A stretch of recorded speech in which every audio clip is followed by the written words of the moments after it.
Nah, kali ini kita akan bahas tentang gunung api yang ada di Indonesia karena kebanyakan tempat wisata atau spot traveling itu akan berhubungan dengan gunung api. Nah, kayaknya bagus juga nih sekalian kita lihat sebetulnya banyak infografis atau informasi yang dengan mudah kita akses ini dari webnya Vulkanologinya Indonesia. Bisa lihat di sini di magma.vsi.isdm.go.id. Nah, dengan tampilan yang sekarang, ini udah banyak informasi yang masuk. Mulai dari kalau kita lihat di sini, ini tinggal masuk ke home, terus masuk ke peta sebaran gunung apinya. Nah, tampilannya seperti ini. Terus kita tinggal zoom in dan zoom out. Jadi base mapnya itu dia pakai base map Google Earth.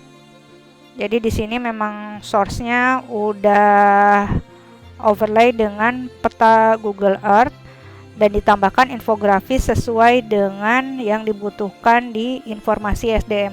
Di sini ada checklistnya, ada tektonik lempeng, gerakan tanah, gempa bumi, gunung api, level dan level 1 sampai 4. Jadi tujuannya di sini untuk lihat potensi bencana yang ada di Indonesia. Jadi potensi bencana ini sebetulnya yang harus mulai kita aware ya, apa aja sih resiko-resiko yang akan kita hadapi kalau kita traveling explore Indonesia. Oke, kita lihat di sini tektonik lempeng. Mungkin kita nggak akan bahas kali ini tektonik lempeng, gerakan tanah, gempa bumi. Jadi kita fokus ke gunung api level 1 sampai level 4. Nah, levelnya ini naik dari 1 sampai 4 berdasarkan kerawanan bencananya. Nanti di sini bisa kita lihat informasi yang cukup informatif dari overlay map yang dia punya nih. Oke, kita mulai pertama mungkin dari pengenalan gunung apinya dulu. Jadi gunung api di Indonesia itu, gunung api aktif di Indonesia kurang lebih itu ada 127. Nah, yang terpantau ini artinya ada pos pengamatan dengan pengamatan yang cukup frekuen, itu ada sekitar 69. Nah, nanti digolongkan lagi nih, ada tipe A, B, C, nanti tergantung dari histori perekamannya. Nah, yang paling banyak, yang paling umum kita sebut adalah gunung api tipe A. Kalau untuk daerah wisatanya itu ada Gunung Semeru, ada Gunung Papandayan, ada Gunung Rinjani, nanti Gunung Agung dan lain-lain. Itu tipe A. Nah, tipe B yang historinya lebih sedikit lah, sebelum tahun 1000. Jadi pencatatannya itu sebelum atau setelah 1600. Gunung api tipe B itu kayak Gunung Pulau Sari, Gunung Karang di Banten ya, dan lain-lain. Kemudian tipe C, nah ini udah boleh dibilang dorman ya, jadi kawah, berupa kawah, hanya sisanya tapi histori erupsinya tidak diketahui. Nah, itu ada kawah Kamojang, kawah Karaha yang sekarang banyak digunakan untuk eksplorasi atau eksploitasi panas bumi untuk kelistrikan. Nah, di sini kita lihat coba dari mulai ujung barat sampai ke timur, itu semuanya kalau kita lihat memang tersebar banyak gunung api di Indonesia. Kenapa? Nah, kalau kita lihat di tampilan Google Earth itu kelihatan garis tegas seperti ini. Nah, ini yang kita bilang sebagai batas lempeng. Jadi lempeng itu apa sih sebenarnya? Jadi lempeng ini dasar baik samudra ataupun benua yang saling bergerak satu sama lain. Nah, historinya kalau lihat nanti pembentukan Indonesia sendiri atau pembentukan semua negara-negara yang ada adalah hasil tumbukan tektonik lempeng ini. Jadi ada yang berupa penunjaman atau subduksi, ada juga yang naik seperti pegunungan Himalaya, jadi menabrak tapi saling menaik. Nah, ini tergantung jenis lempeng yang bertemunya, itu jenisnya tergantung dari situ. Nah, yang untuk khusus di Indonesia ini tumbukan lempengnya terjadi di batas-batas ini, nah yang menghasilkan gunung api. Gunung apinya itu sendiri, nah kenapa dia bisa terbentuk di batas lempeng ini? Kalau kita lihat gunung api kan dia berupa ini ya, berupa keluaran panas, baik itu ada yang kalau kita lihat tadi gunung tipe C berupa kawah atau misalnya sudah berupa lava atau kita sering dengar berupa lahar dan lain-lain. Itu semuanya adalah produk gunung api yang kita lihat di permukaan. Nah, prosesnya sendiri jauh di dalam permukaan bumi itu akibat penunjaman lempeng tadi. Jadi ibaratnya ada dua benda atau dua batuan yang saling bergesekan pada temperatur yang tinggi, tekanannya juga sangat-sangat tinggi, itu akan menciptakan peleburan batuan yang ada menjadi, kalau kita panaskan kan melebur, udah pasti suhunya tinggi ya, suhunya tinggi melebur menjadi yang kita bilang adalah kantong-kantong magma. Nah, karena yang menunjam ini di bawah, jadi lempeng samudra ini dia menunjam ke bawah ke arah sini, ke arah Indonesianya ya, yang sekarang ada pulau-pulaunya ini. Nah, disitulah nanti terbentuk gunung api. Jadi kalau kita lihat, kalau kita tahu gunung apinya tersebar di sepanjang ini, nah ini yang kita bilang ring of fire, ya inilah batas lempeng kita gitu. Jadi memang tinggal di Indonesia ini harus cukup familiar ya, harus aware bahwa kita berdampingan dengan resiko yang cukup besar. Untuk itu kita bahas kali ini mengenai resiko bencananya seperti apa sih. Nah, ini sebetulnya informasinya sudah banyak dituangkan dari Badan Vulkanologinya Indonesia.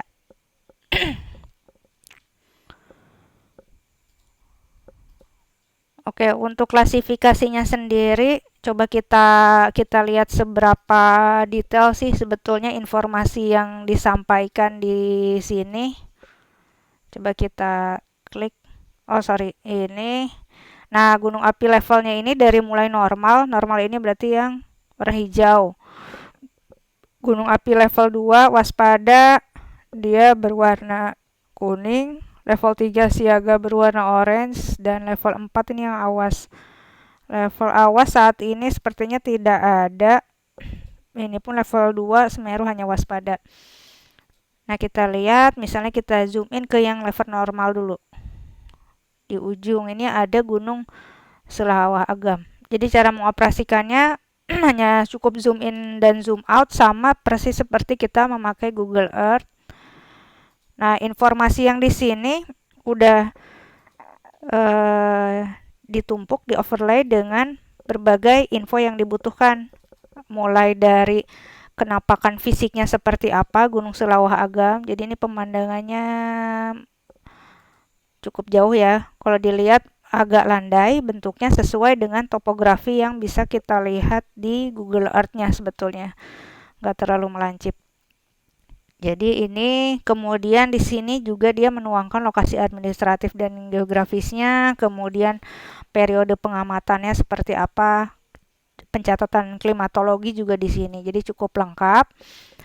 Nah, di sini yang menarik adalah sudah ditumpuk dengan peta kawasan rawan bencana. Nah, seperti ini. Jadi, kalau kita lihat atau kita searching mengenai kawasan rawan bencana, masing-masing daerah ini ada template petanya sendiri. Nah, cuman di sini dengan infografis yang baik, ini sudah bisa di-overlay di seluruh Indonesia. Jadi, cukup ini ya, aksesnya cukup mudah untuk kita mengetahui sebelum kita pergi, kita tahu dulu tujuan kita.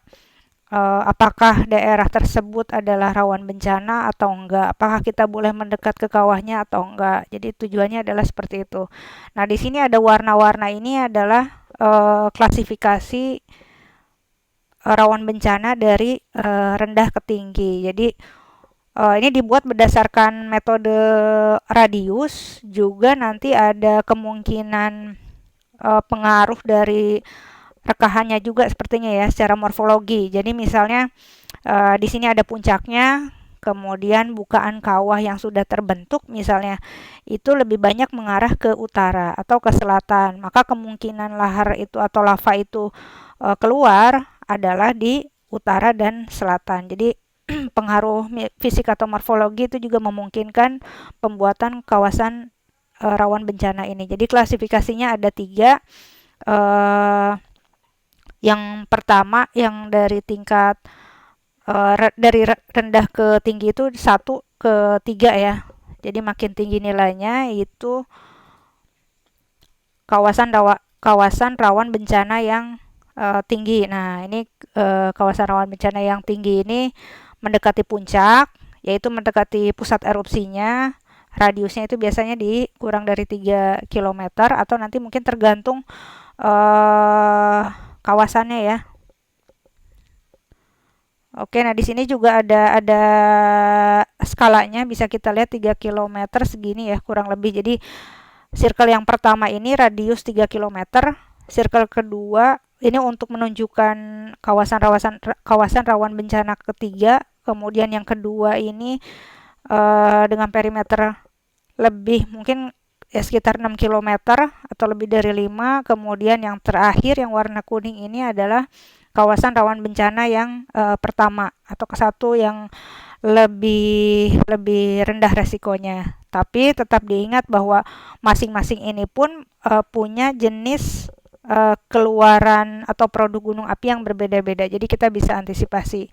Yang pertama, meskipun tadi mendekati pusat erupsi, tapi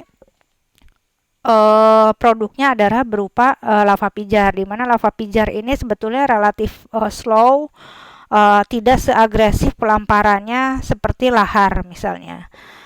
Tapi tetap waspada karena dia high temperatur, dan biasanya efeknya terhadap akibat dari bencana ini juga kecil karena di pusat erupsi gunung kalau untuk di Indonesia biasanya jarang dihuni ya, jadi jarang ada penduduk tinggal di situ, jadi lebih kecil. Hanya tetap untuk pemetaan kawasan rawan bencana ini dikategorikan KRB 3 ya. Ini yang warna merah, kemudian warna pink tadi.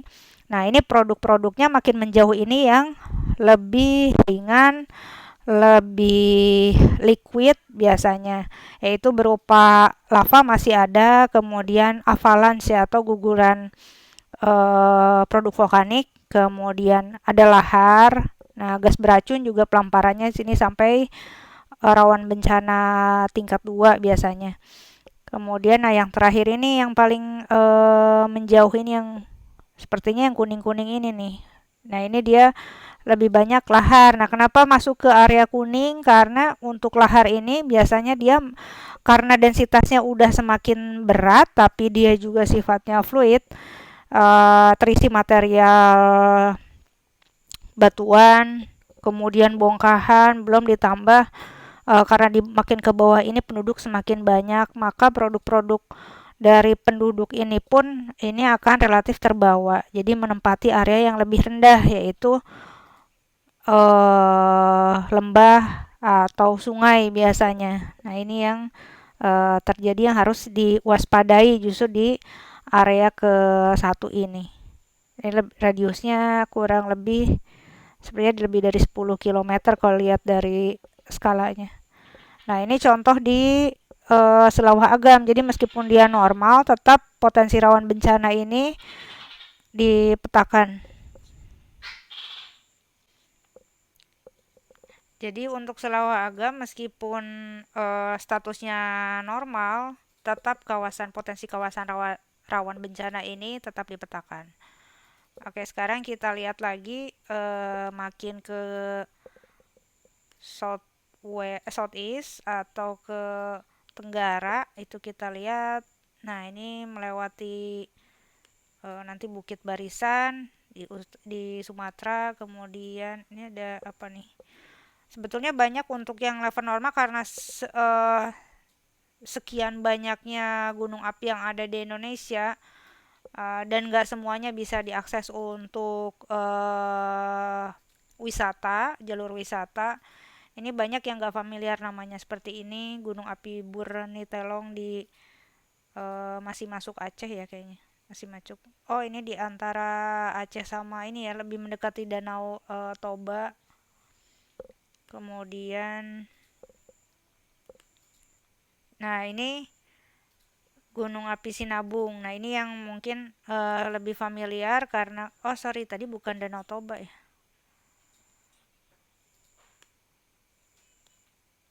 Oke, kemudian ada lagi. Nah, ini masuk ke Sumatera Utara. Ini ada Danau Toba. Jadi Gunung Api Purba juga ya, meskipun tidak diketahui dengan jelas untuk historinya. Nah, di sini dekat sini ada Gunung Api Sinabung. Dia saat ini level 3 ya, berdasarkan pengamatan dari vulkanologi. Coba kita lihat. Nah, ini jelas sebetulnya kalau di Google Earth ini kita wisata virtual untuk melihat kenampakan fisiknya. Kalau memang dia tidak terganggu oleh vegetasi, itu akan memberikan ekspresi morfologi atau rona dan tona yang cukup jelas. Jadi warna putihnya ini mencerminkan produk vulkanik yang lebih muda yang sedang terjadi saat ini. Berbeda dengan misalnya yang sudah tertutup vegetasi, kemudian ekspresi konturnya juga terlihat seperti kasar. Nah, itu relatif berumur tua dibandingkan ini yang masih smooth, artinya dia memang masih terisi oleh endapan vulkanik yang terjadi saat ini. Nah, ini Gunung Sinabung kenampakannya seperti ini, agak kurang jelas karena tertutup awan. Di sini juga sama. Jadi konsisten untuk kenampakan ininya ya, informasinya dari mulai dari lokasi, periode pengamatan, klimatologi, juga ini yang kita lihat di overlay dengan peta kawasan rawan bencana. Nah, ini untuk peta kawasan rawan bencananya seperti ini. Kalau tadi Gunung Selawah Agam relatif lebih radial ya, agak menjauh. Kalau ini lebih terkonsentrasi di tengah karena mungkin dia masih produk baru ya untuk jadi untuk status gunung apinya ini masih level 3 siaga. Artinya produk vulkanik yang sekarang pun masih terjadi. Jadi relatif relatif lebih compact dan uh, terkonsentrasi di tengah. Jadi ini untuk KRB 3-nya kawasan rawan bencana ketiga, radius kurang dari 3 km tadi ya. Kemudian yang warna merah isinya lava dan sebagainya, kemudian gas beracun itu muncul di KRB level 2. Nah, ini yang warna kuning-kuning ini yang potensi lahar, dia banyak mengalir ke arah barat daya atau ke arah southwest. Nah, ini kemungkinan memang banyaknya sungai-sungai besar yang lebih terkonsentrasi di daerah sini. Nah, makanya di daerah utara atau timur sekalipun itu tidak terlihat ada pemetaan atau potensi terjadinya aliran lahar ke sana. Ini untuk Gunung Sinabung. Coba kita lihat lagi di Sumatera itu yang ada juga mana? Oh, ini gunung yang Sorik Marapi. Nah, Sorik Marapi ini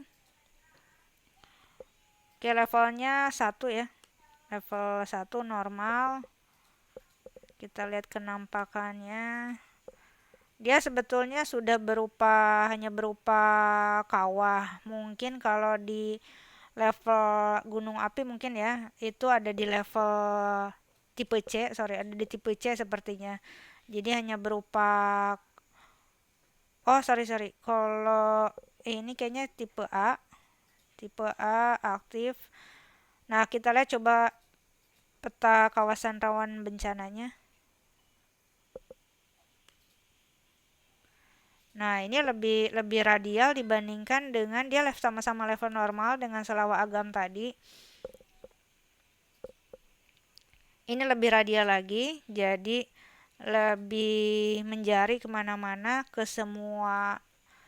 Coba kita zoom in ke semua arah, utara, selatan, barat, timur, itu semuanya ada potensi untuk kawasan rawan bencana 1, yaitu untuk lahar tadi ya, karena banyak eh, sungai-sungai besar kemungkinan juga dia ada memang untuk Sorik Merapi ini di level elevasi yang relatif sama antara pusat erupsi sampai ke elevasi yang lebih rendah. Jadi nggak ada gap ketinggian yang cukup signifikan dibandingkan dengan gunung api yang relatif lebih aktif ya di level 3 tadi misalnya. Nah, ini area kawasan rawan bencananya mulai dari KRB 1 sampai 3-nya seperti ini. Jadi lebih terkonsentrasi di tengah untuk yang potensi lava. Nah, untuk Sorik Marapi ini kelihatan lebih menjari, dia lebih ke arah northeast. Itu kemungkinan adalah juga bisa disebabkan oleh bentuk morfologinya, di mana misalnya area lembah itu semakin banyak atau semakin berkembang dengan baik, atau misalnya bekas kawah itu ke arah northeast tadi. Makanya seperti menjarinya itu lebih banyak ke arah northeast dibandingkan dengan ke arah selatan atau baratnya. Ini lebih smooth. Nah, ini bentuk-bentuk morfologi seperti itu pun mempengaruhi kemungkinan pelamparannya. Coba kita bandingkan misalnya dengan gunung api. Nah, ini level apa nih? Ini Merapi juga sama tadi. Oh, sorry. Tadi Sinabung level 3. Siaga ya. Nah, ini level 2. Waspada. Coba kita lihat Merapi. Nah, kalau dilihat perbedaan antara level 3 dengan level 2 dan level normal. Kita udah lihat tadi yang normal relatif udah banyak tertutup vegetasi dibandingkan dengan yang jelas yang di Sinabung. Nah, sekarang di tengah-tengah ada level 2. Ini sebagian sudah tertutup vegetasi dengan kontur yang lebih kasar dibandingkan yang Sinabung. Karena memang sudah tidak ada produk yang keluar saat ini, tidak seaktif Sinabung. Jadi levelnya waspada level 2, hanya masih minim ya dibandingkan dengan Sinabung tadi untuk produk aktifnya. Coba kita lihat KRB-nya seperti apa. Nah, ini peta kawasan rawan bencananya. Nah, ini pelamparannya lebih jauh lagi. Bisa jadi karena sudah banyak terbentuk sungai yang semakin berkembang. Sungai mungkin kategorinya udah tingkat dewasa ya. Untuk sungainya sudah banyak sekundari juga. Jadi semakin ke bawah, elevasi semakin rendah, semakin banyak pertemuan-pertemuan dengan sungai-sungai besar lainnya. Jadi lebih banyak nih dan lebih terdistribusi ke semua arah. Untuk KRB kawasan rawan bencana 3-nya ini yang lebih dekat dengan pusat erupsinya, sebetulnya ini lebih radiusnya, dia mengambil sentralnya lebih ke arah baratnya, mengikuti dengan sepertinya ada bukaan ini ya, bukaan bekas kawahnya. Ini kalau kita lihat, coba kita tutup lagi overlaynya. Oh, nggak bisa.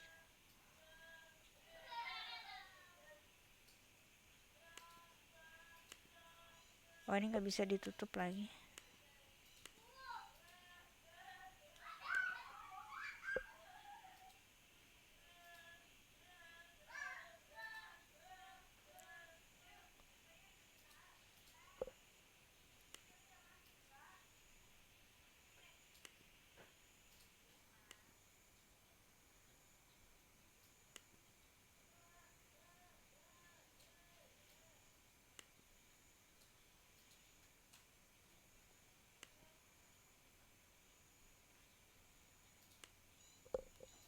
Oke, jadi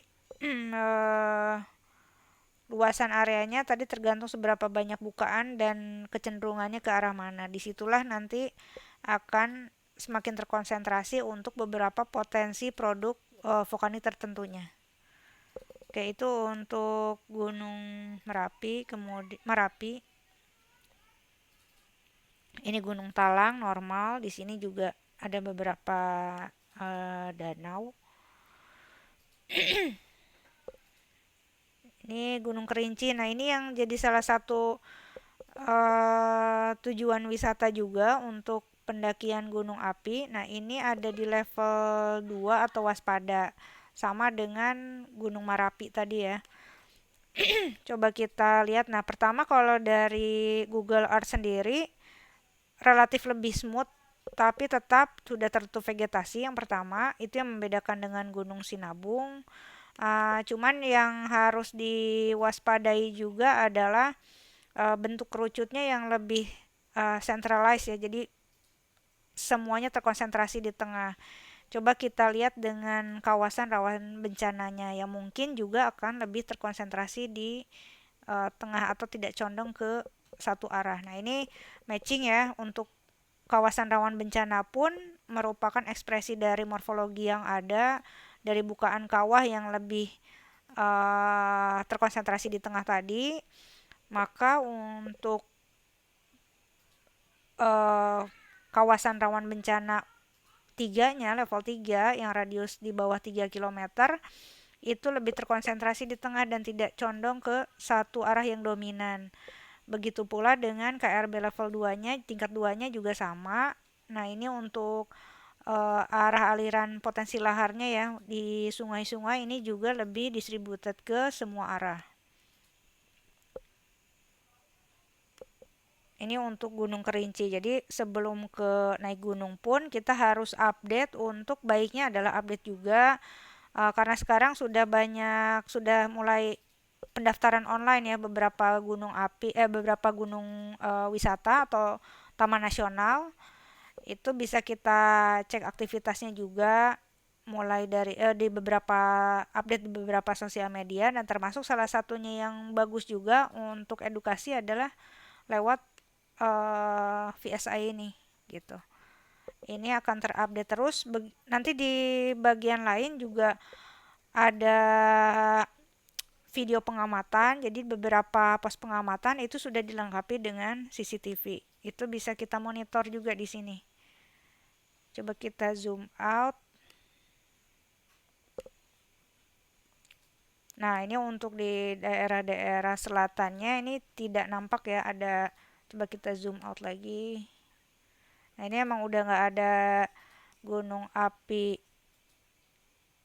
level 2 ke bawahnya ya. Jadi level 3 untuk Sumatera itu ada di Sinabung, level 2 ada di tadi Marapi dan Gunung Kerinci.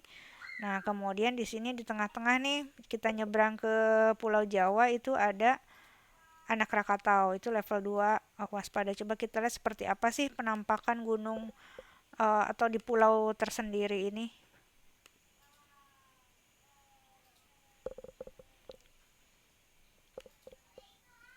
Nah, jadi modelnya seperti ini.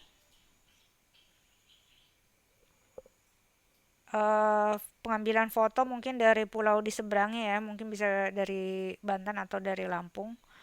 Kalau terlihat lokasi administratifnya masuk daerah Lampung ternyata ya. Kemudian pencatatan klimatologi juga ini dicatat dengan baik di sini. Nah, ini kita lihat peta KR, oh sorry, sebelum masuk ke peta KRB coba kita lihat penampakan dari morfologinya dulu untuk penampakan Google Earth-nya. Jadi ini ya di tengah-tengah. Nah, gunung yang kita amati sekarang adalah ada di tengah kompleks Krakatau ini gitu. Ini kita bilang sebagai Anak Krakatau ya, Gunung Anak Krakatau. Nah, ini sebetulnya warna-warna ini mencerminkan juga produk. Jadi kalau untuk Google Earth ini juga benar-benar melihat secara visual, pengamatan langsung, dan setiap warna ini mencerminkan warna real dari apa yang kita lihat. Berbeda nanti dengan image berupa Landsat atau misalnya dan lain-lain ya, banyak produknya sekarang. Nah, ini lebih real warnanya, hanya memang jika untuk kebutuhan khusus yang tertutup vegetasi, misalnya untuk pengamatan mineralogi atau pengamatan struktur itu agak sulit dilakukan. Jadi untuk rawan bencana ini akan sangat membantu sekali informasinya. Nah, di sini untuk anak Krakatau bisa kita lihat ekspresi topografinya itu sangat halus, sama seperti yang sinabung tadi ya, mencerminkan bahwa produk atau endapan yang sekarang itu masih terjadi juga, jadi masih keluar erupsinya dari si pusat erupsi tadi. Coba kita lihat peta KRB-nya seperti apa. Kalau lihat dari sini sih sudah banyak produknya ini atau muntahan ini seperti warna mat ya, lumpur atau bercampur dengan lahar karena dia juga sudah dikelilingi air laut, jadi banyak langsung begitu dia keluar ini banyak terdinginkan dan langsung bercampur dengan air laut, maka memberikan warna yang lebih lebih coklat dibandingkan dengan di daratan yang biasanya berwarna abu-abu atau hitam misalnya. Nah, coba kita lihat KRB-nya, mungkin dia akan lebih condong ke arah selatan mungkin ya, coba kita lihat. Yes.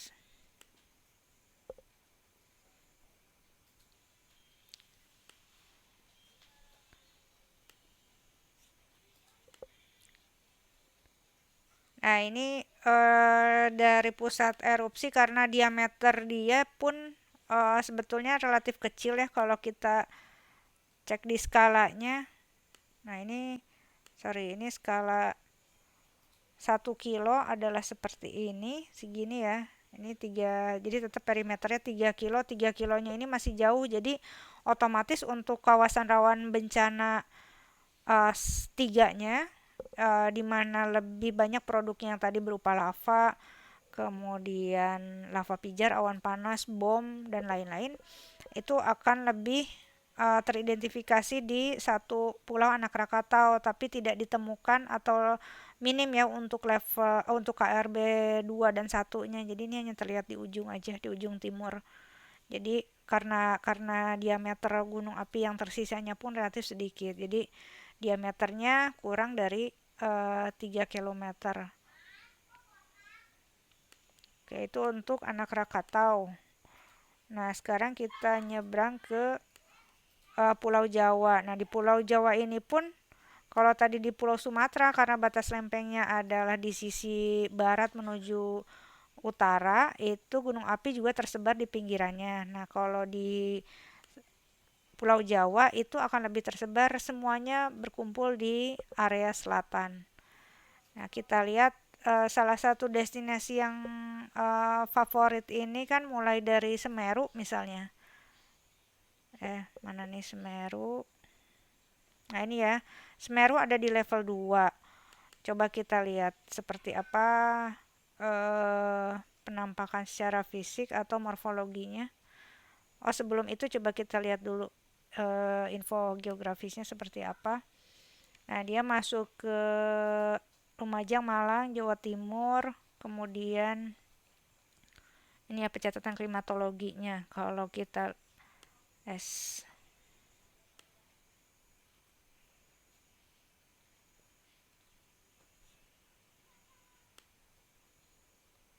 Nah, ini sepertinya hasil dari ini CCTV. Jadi nanti coba bisa kita cek di bagian lain web ini. Ini agak buram. Nah, ini mungkin pencatatan dari ininya ya, CCTV. Nah, ini juga selain itu juga ada pengamatan visual. Visual ini juga dilakukan oleh tenaga ahli yang ada di pos pengamatan. Pos pengamatan gunung api itu dilihat seperti apa kenampakan fisiknya secara visual. Nah, tambahannya lagi tadi terlewat yaitu mengenai pengamatan kegempaan. Jadi yang terpantau tadi 69 gunung api itu yang kemungkinan semuanya sih sudah dilengkapi dengan seismograf. Jadi di sini dilihat pengamatan kegempaannya itu dicek berapa kali, kemudian periodik ya. Jadi setiap hari dilihat kapan terjadi kegempaan dengan magnitud yang lebih besar. Nah, ini yang dilaporkan dan bisa meningkatkan level aktivitasnya, kapan dia naik ke waspada, kapan dia naik ke awas gitu, atau dia turun ke normal. Nah, di sini pun dari sini baru keluar rekomendasinya ya. Jadi alurnya seperti itu.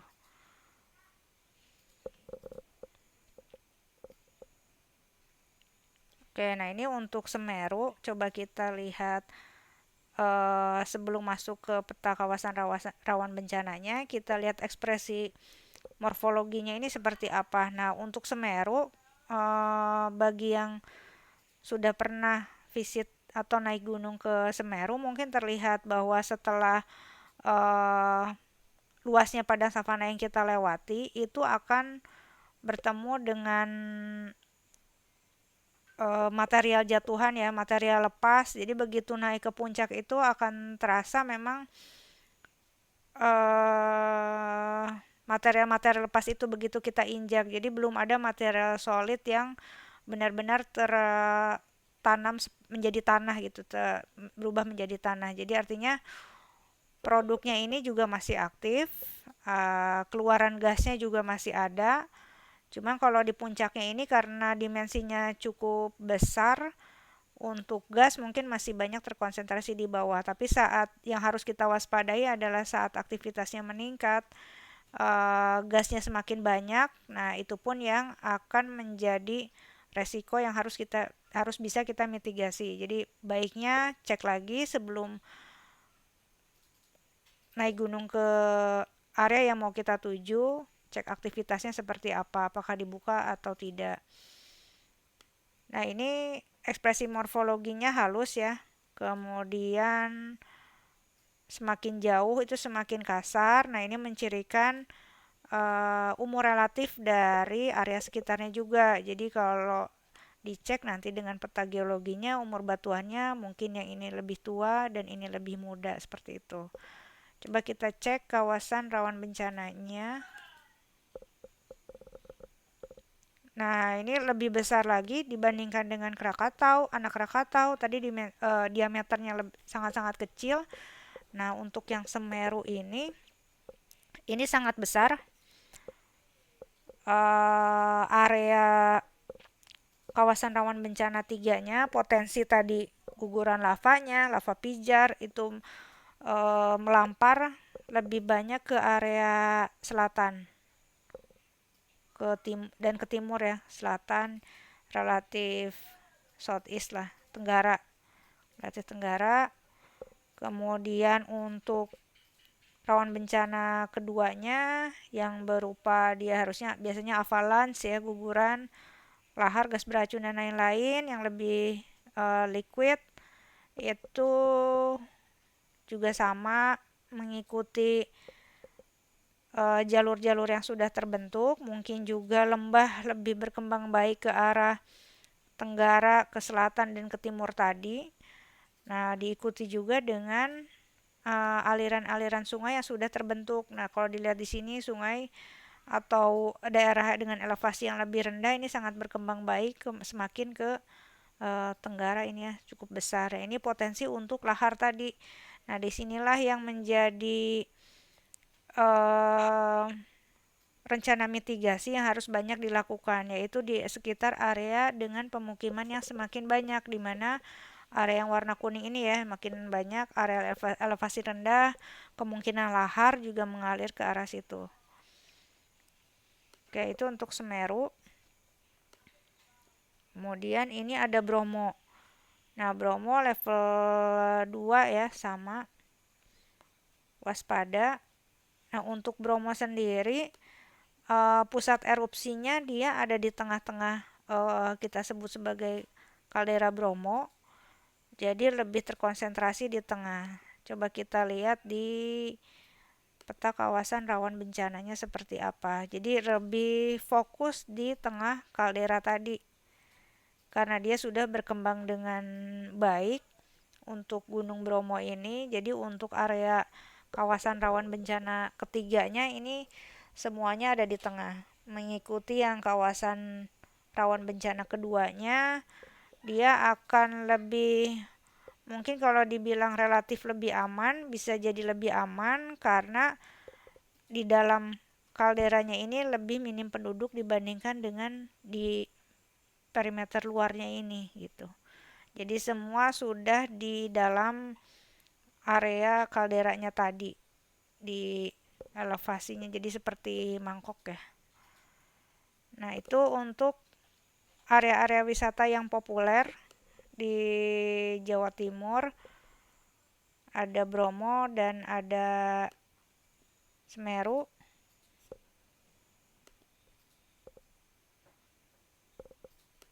Coba kita lihat lagi kita nyebrang ke Nusa Tenggara. Oh, sebelum Nusa Tenggara coba kita lihat Ijen, karena ini cukup eh, favorit juga untuk pariwisata. Nah, ini lokasinya ada di ujung Pulau Jawa, masih masuk area Jawa Timur.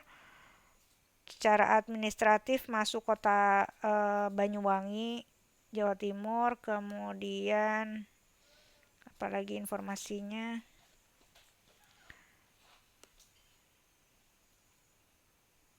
Nah, ini pengamatan visual juga tercatat di sini, pengamatan kegempaan juga bisa dibaca di sini. Nah, untuk aktivitasnya sendiri dia masuk level 1 ya, normal. Meskipun kalau kita lihat ini kan banyak penambang sulfur ya di sana. Artinya banyak keluaran gas yang masih terjadi sampai sekarang. Nah, itu meskipun seperti itu tetap aktivitasnya dalam level untuk saat ini level 1 atau normal. Tapi ada kemungkinan juga dia akan masuk atau naik levelnya tergantung nanti aktivitas secara umum dari bawah gunung apinya tadi, dari kantong magmanya sendiri seperti apa. Coba kita lihat sebelum ke peta KRB, kita lihat ekspresi morfologinya dulu. Nah, Ijen ini ada di sini. Jadi warnanya ini adalah warna realnya dia juga. Penampakan fisiknya dari udara itu berwarna kehijauan. Nah, ini untuk airnya sendiri, ini air yang cukup asam dengan pH di bawah 2. Nah, ini sangat membahayakan ya untuk terkait dengan resiko pada saat kita berwisata ke sana juga jangan sampai menyentuh air tersebut. Kemudian efek panasnya, kalau efek panas mungkin lebih banyak terkonsentrasi di area penambangan di mana untuk wisatawan pun terbatas ya, meskipun kita memungkinkan untuk turun ke bawah mendekati area penambang, tapi mungkin tidak disarankan ya.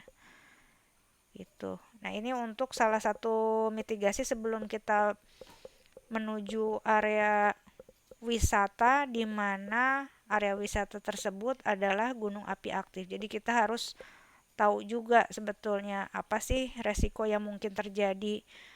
Lalu yang paling penting misalnya seperti Gunung Ijen ini karena dia masih mengeluarkan gas aktif.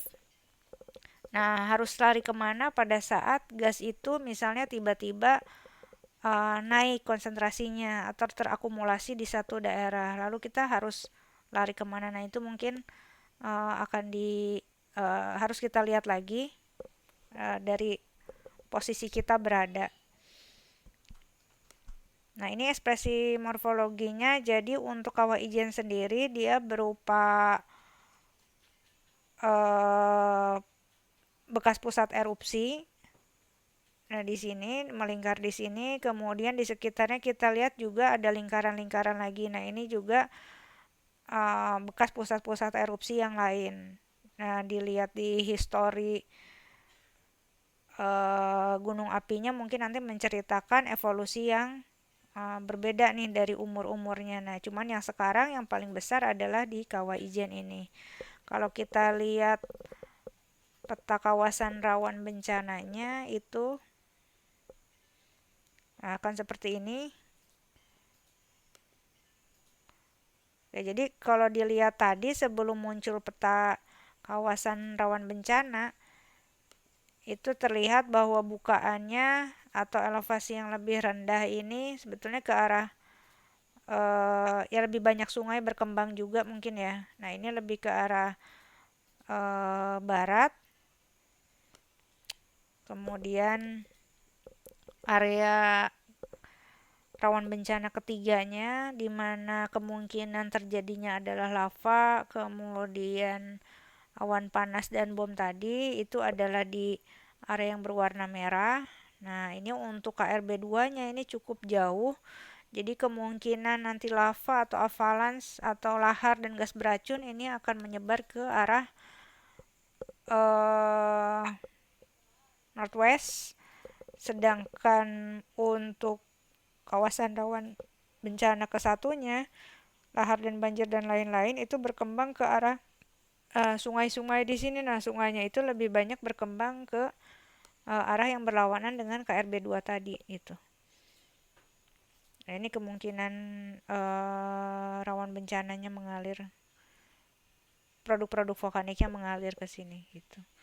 Jadi lebih lebih lebih luas untuk KRB tingkat satunya dibandingkan dengan KRB level 3-nya tentunya, karena dia akan hanya terkonsentrasi di daerah tengah untuk KRB level 3 yang berupa lava tadi. Nah, kalau kita zoom out ini cukup jauh karena untuk area buangannya sendiri, jadi kalau lihat di sini ada bekas circular feature, kalau kita bilang itu kemungkinan adalah kaldera ijen. Nah, ini yang mengalir sampai ke utara. Di sini ada bukaan sedikit. Nah, ini yang memungkinkan tadi produk-produk ijen ini kalau misalnya terjadi erupsi itu akan mengalir relatif ke utara terus sampai ke laut di utara. Nah, ini yang endapan-endapan yang terjadi kemungkinannya. Itu juga mungkin karena ijen ada di batas Pulau Jawa dan ini pun sama sungai-sungainya juga sama masuk ke area-area laut ya, muara. Nah, itu untuk ijen. Kemudian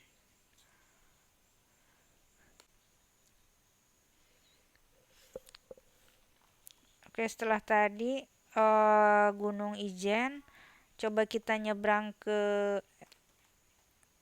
Nusa Tenggara. Ke Bali dulu, sorry, ke Bali.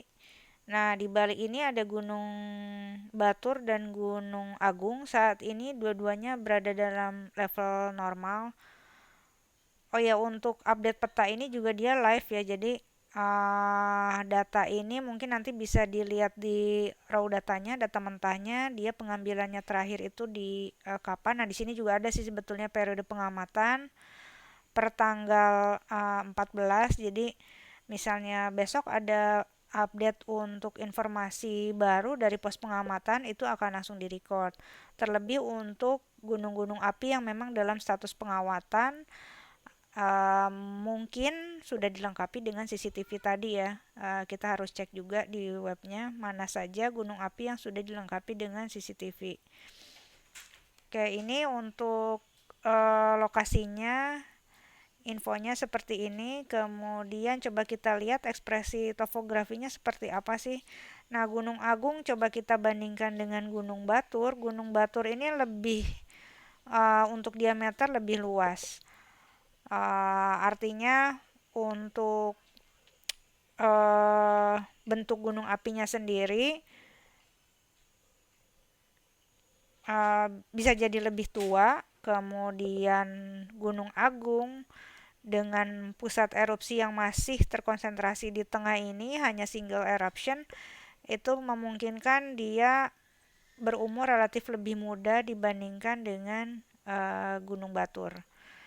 Nah, untuk Gunung Batur dia dimensinya tadi ya sudah lebih besar, lebih dari 3 kilometer. Kalau kita lihat skala di sini artinya bisa kita bilang sebagai kaldera Batur.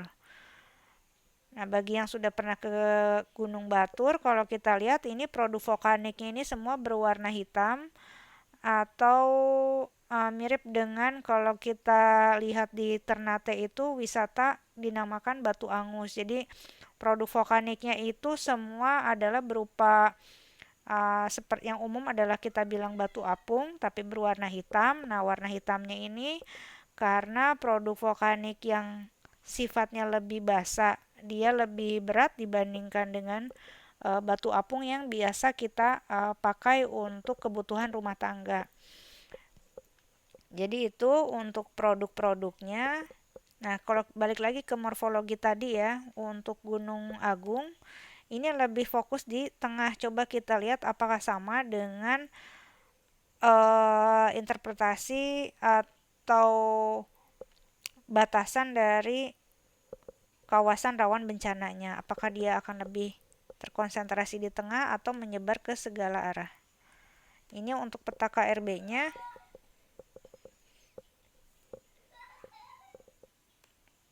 Ini cukup luas ternyata karena mungkin sudah banyak terbentuk jalur-jalur ini ya buangannya untuk produk gunung apinya jika satu saat dia mengalami erupsi. Jadi untuk Gunung Agung sendiri tadi kita lihat bentukan kawah kecil di sini ya.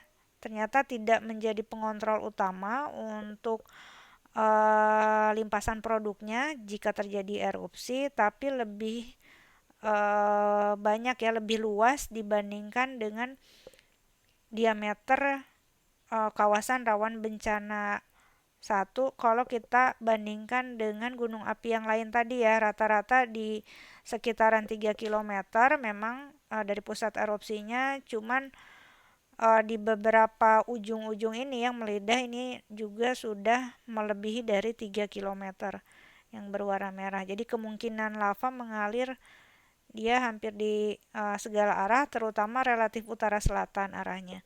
Kemudian diikuti dengan kawasan rawan bencana 2 juga tadi yang berupa lava, avalanche, lahar, kemudian potensi gas beracun juga itu relatif utara selatan. Kemudian yang kemungkinan lahar atau banjirnya di mana dia mengikuti pola sungai biasanya itu relatif kalau di utara mungkin karena dia sudah bertemu dengan laut, bertemu dengan air, maka yang lebih terlihat ekspresi warna kuningnya ini lebih di selatan atau di tenggara. Ini terlihat, sedangkan di utara mungkin udah keburu masuk ke air laut. Kemudian itu untuk Gunung Agung. Lalu kita lihat Gunung Batur seperti apa. Nah, Gunung Batur ini pusat erupsi yang sekarang lokasinya di tengah kalderanya. Nah, ini peta kawasan rawan bencananya. Jadi, kalau kita bandingkan dengan morfologi kaldera yang lain, di mana secara bentukan atau morfologi dia menyerupai mangkok dan pusat erupsinya di tengah, maka kawasan rawan bencana akan relatif terkonsentrasi di tengah pula.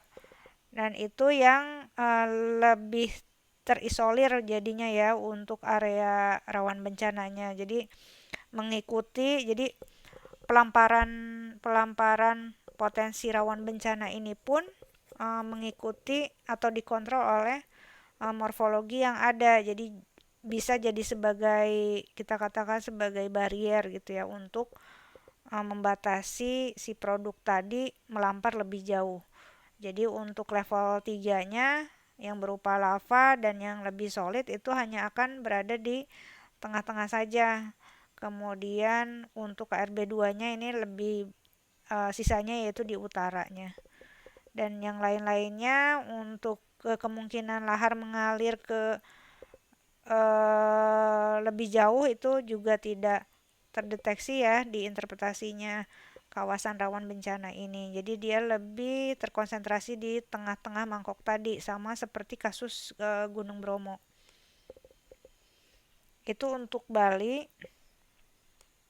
Kemudian, nah di sini kita nyebrang lagi ke Nusa Tenggara Barat, itu ada Gunung Rinjani.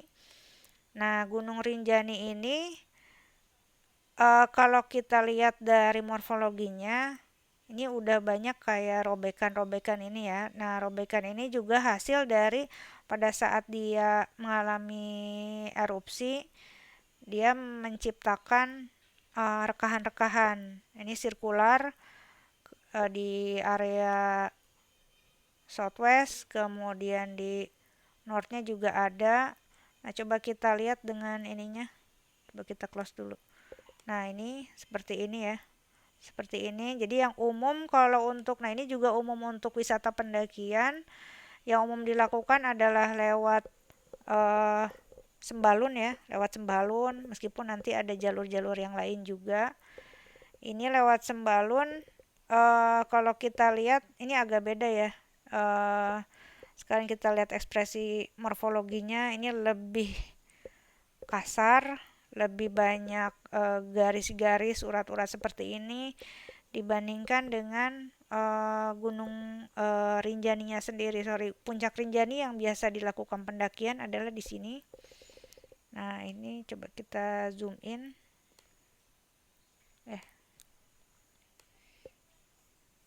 Nah, ini Gunung Rinjani yang biasa dilakukan pendakian. Nah, ini ada gunung di tengah lagi, Gunung Barujari. Nah, ini yang masih aktif. Nah, ini bisa kita lihat perbedaannya untuk daerah Sembalun atau desa Sembalun. Ini kalau kita uh, traveling ke desanya aja itu berada pada elevasi yang cukup tinggi. Itu menciptakan pemandangan yang bagus juga. Nah, ini lokasi desa Sembalun ini kalau secara histori dia ada di pegunungan yang relatif lebih tua. Ini bisa kita lihat di ekspresi morfologinya seperti ini.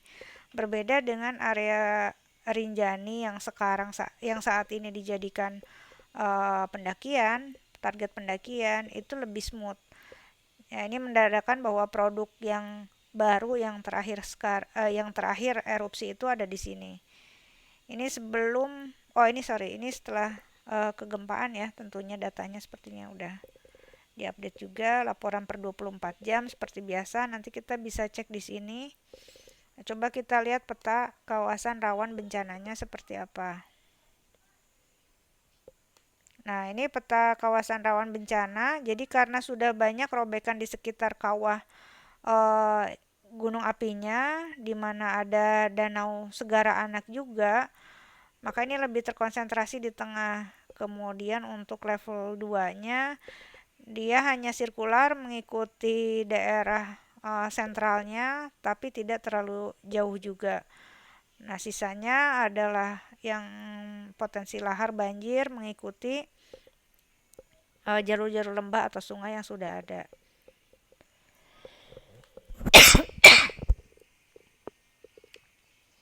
Yang untuk di Nusa Tenggara Barat sendiri itu hanya ada satu ya, Gunung Rinjani.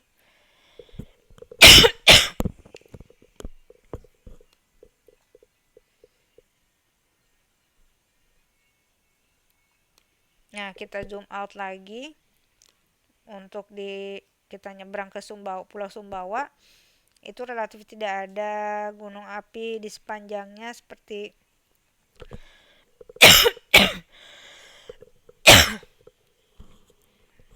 Sumatera atau Jawa.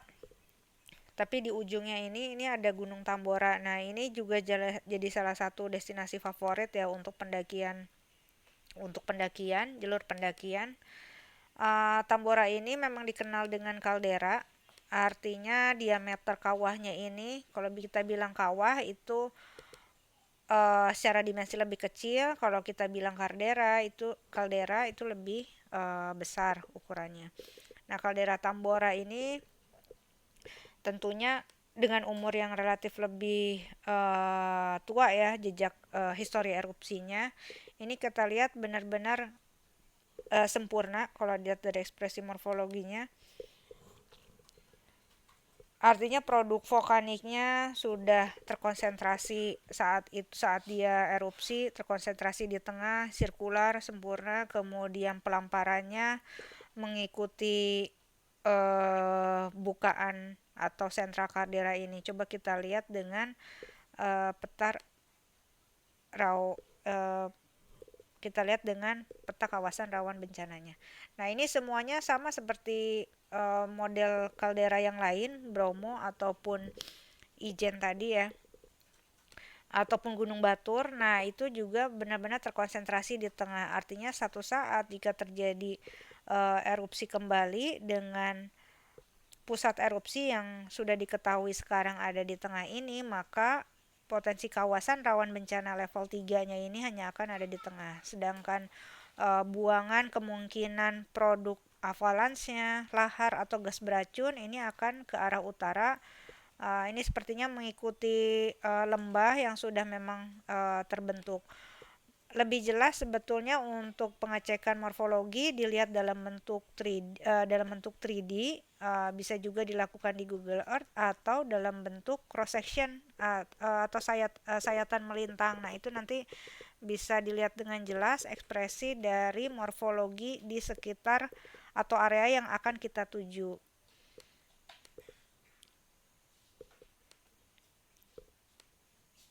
Nah, coba kita lihat lagi makin ke timur, ini ada Gunung Sangyang Api. Kurang tahu juga ya ini apakah dijadikan destinasi favorit atau enggak, tapi sepertinya tidak ya.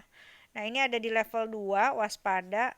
Ini masuk ke Nusa Tenggara Barat, kabupaten atau kota Bima. Kemudian coba kita cek dengan oke, tingkat aktivitas gunung apinya level 2 waspada. Coba kita cek peta KRB-nya seperti apa.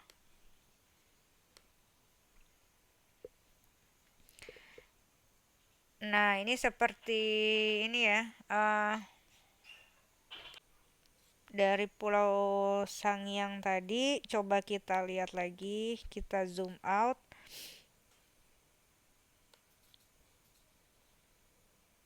Ke Labuan Bajo. Labuan Bajo salah satu traveling spot yang masih ini ya, masih ramai dikunjungi, tapi tidak ada potensi rawan bencana, tidak ada gunung api, kecuali makin ke arah timur. Nah, ini semakin banyak ada anak Ranaka level 1, tapi hampir semuanya sih level 1 ya. Jadi memang termasuk gunung-gunung api kalau di tipenya itu sepertinya gunung api tipe C atau tipe B lah minimal. Jadi relatif dorman. Nah, ini ada Danau Kelimutu. Nah, ini coba jadi salah satu favorit juga. Nah, kalau kita lihat di sini, oke, kita lihat langsung oh sorry, sebelum ke situ, ini gimana lihat, ini, oke.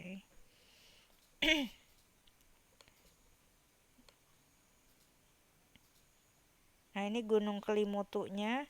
Coba kita zoom in. Nah, Danau Kelimutu gunung atau Danau Kelimutu ini juga terkenal dengan destinasi berupa danaunya ya.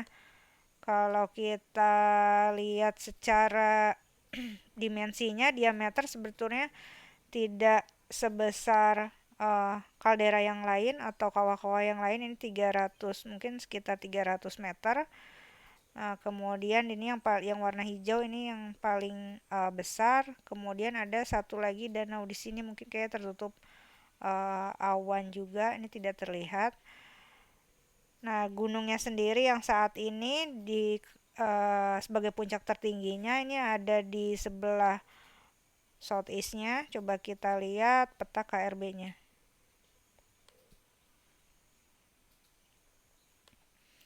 Nah, seperti ini untuk Gunung Kelimutu. Jadi saat ini ada di level normal. Untuk pusat erupsinya, oh ya, untuk Gunung Kelimutu ini meskipun titik tertingginya sepertinya diidentifikasi di arah northeast, tapi mungkin karena level aktivitasnya ya dari 3 danau ini semuanya aktif, maka sentral atau pengambilan titik pusat dari perimeternya ini diambil di sekitar 3 danau ini. Jadi mungkin di titik di pertengahan ketiga danau ini. Jadi untuk pelamparan kawasan rawan bencana level 3-nya itu ada di sekitar tiga danau tadi, bukan mengarah ke sini ya. Mungkin juga karena tadi sudah terbentuk danau dan elevasinya lebih rendah, jadi lebih banyak juga mengarah ke sini gitu, ke arah danaunya tadi. Tapi memang semuanya lebih terkonsentrasi sekitar danaunya, juga sekitaran elevasi yang tidak terlalu jauh dari danau tadi ya. Nah, sedangkan untuk level 2-nya itu lebih jauh pelamparannya, tapi tetap dikontrol oleh terbentuknya lembahan dan elevasi yang terbentuk. Kemudian ini lebih bentuknya lebih agak aneh ya. Dia seperti mengarah seperti arah panah dengan ujung lancipnya ini ke arah barat. Nah, lebih melamparnya ini lebih ke arah northeast dan southwestnya, ke arah tenggaranya gitu. Sedangkan sungai mungkin tidak terlalu berkembang baik di sini. Jadi channelingnya hanya berada di ujung-ujung lidah dari kawasan rawan bencana level 2-nya tadi gitu. Jadi di ujung-ujungnya. Nah, ini potensi laharnya ini mengalir ke sini. Jadi agak jauh dari si Kelimutunya sendiri tadi. Oke, itu untuk Kelimutu. Kemudian oke ya, ini ke arah timur. Coba kita cek lagi sampai ujung. Coba kita masuk ke Indonesia Timur. Ada Ternate. Coba kita cek Ternate. Kita zoom out.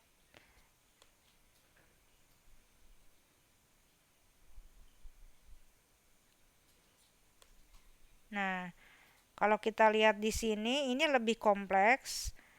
Jadi kalau lihat histori pembentukan gunung api, lalu kita lihat tektonik lempengnya, jadi di sini memang jalur-jalur yang cukup kompleks. Dari Sulawesi Utara ini ada di sini, ujung tepian sini, tapi di sini juga ada. Jadi berbeda dengan Sumatera dan Jawa tadi yang hanya satu garis lurus. Nah, ini ada lagi di sini juga ada di Maluku Utara. Jadi di sini batas lempeng, di sini pun batas lempeng. Nah, ini di tengah-tengah ini juga ada lempeng yang lain gitu. Jadi ini menumbuk ke arah sini dan membentuk gunung api di Sulawesi, kemudian ini menumbuk lempeng di uh, sepanjang Pulau Maluku Utara. Nah, ini kalau kita lihat Ternate ini terkenal dengan Gunung Gamalamanya yang juga menjadi salah satu wisata favorit di Pulau Ternate. Sebetulnya pulau kecil di mana di sini hanya disokong oleh gunung api Gamalama ya.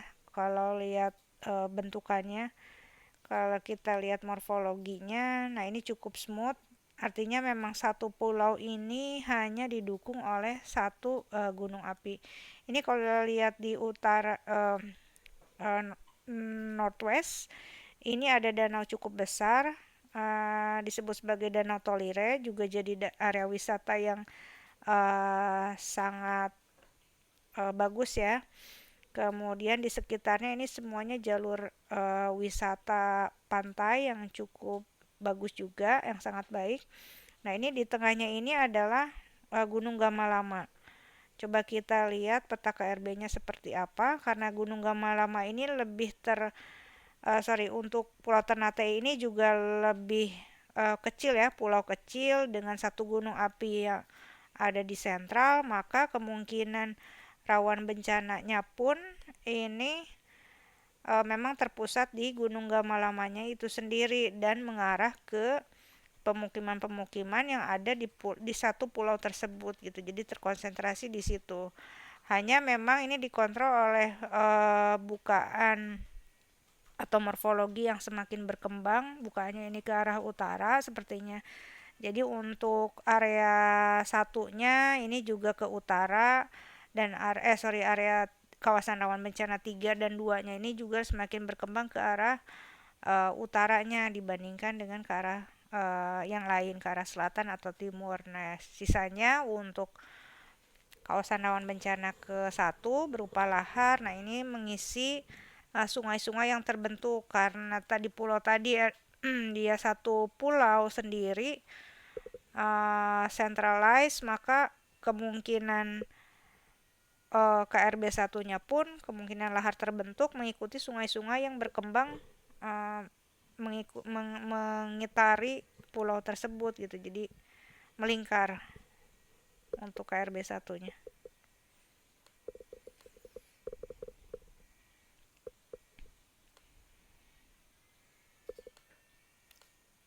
Jadi itu mewakili Indonesia Timur. Kita sudah lihat virtual tour untuk kawasan rawan bencana yang menjadi referensinya ini dari PSA. Jadi baiknya sebelum kita pergi ke satu tempat, tahu kemana yang akan kita tuju dan potensi bahayanya supaya kita bisa memitigasi dan yang pasti bisa dilengkapi dengan informasi atau perlengkapan yang memadai.